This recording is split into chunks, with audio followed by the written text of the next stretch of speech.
Les boîtes de médicaments se font rares dans les étalages de pharmacie. Depuis novembre, bon nombre de traitements ne peuvent être distribués. La situation sanitaire française inédite, la guerre en Ukraine ou encore la délocalisation des entreprises en sont la cause.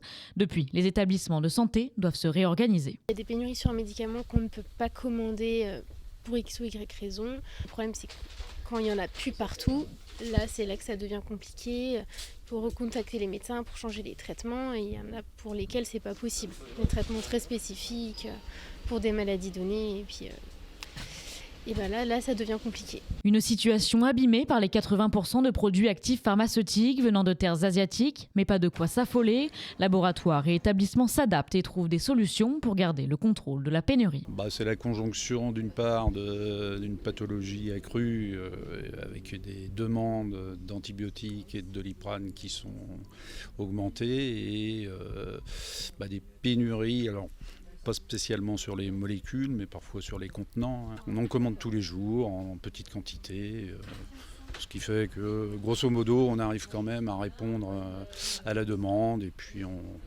on adapte un petit peu les formes. Chez les enfants un peu plus grands, on donne des formes adultes que l'on dilue, et ça se passe à peu près bien, mais enfin, faut bricoler, quoi. Bricolage, oui, mais surtout changement de fonctionnement. En ce début d'année, l'État autorise 40 pharmacies à produire de l'amoxicilline, molécule la plus manquante à la conception de médicaments.